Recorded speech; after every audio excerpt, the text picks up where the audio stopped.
Top 5 ko siyempre, hindi ko na ilalayo pa doon sa Death 5 ng San Miguel. Junmar Fajardo, Alex Sabagnot, Marshall Lassiter, Chris Ross, Arvin Santos. Oh, At ang GOAT ko po si Junmar Fajardo. talaga. Galing. Ikaw nga, Paul. Ako, Johnny Abarientos. Okay? Oo nga. James Yap, siyempre. Aha. At 3, si Mark Pingris, siyempre. Daniel Defonso, tsaka si Junmar Fajardo.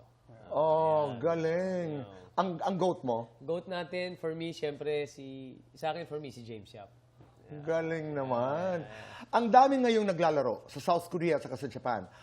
Si Kif, andon, alam naman ng karamihan Ray nito. Parks. Sila, No. di ba si Kiefer? Dami. I do his contracts. Yes. You know, si Kiefer, 30's there. Sino pa ang mga nasa labas? Tamayo, sila. Kevin Kiambao. Tama. Abando. Is this good or bad? Tito Boy is very, very bad for Philippine basketball. Kasi kami, unlike us, from college, diretso kami, dream namin PBA. Yeah. So ngayon, lahat ng sikat at magagaling, hindi na PBA ang dream napupunta ng Japan and Korea. Pero Paul, alam mo ang dahilan?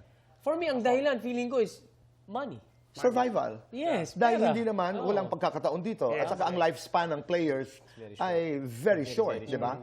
Can you blame them? Ikaw, Arvin? Ay, hindi po. Kahit, sabi ko nga kay Paul, kahit kami ibalik nung kabataan namin, malamang baka ganun din yung magiging decision namin. Opo. Kasi...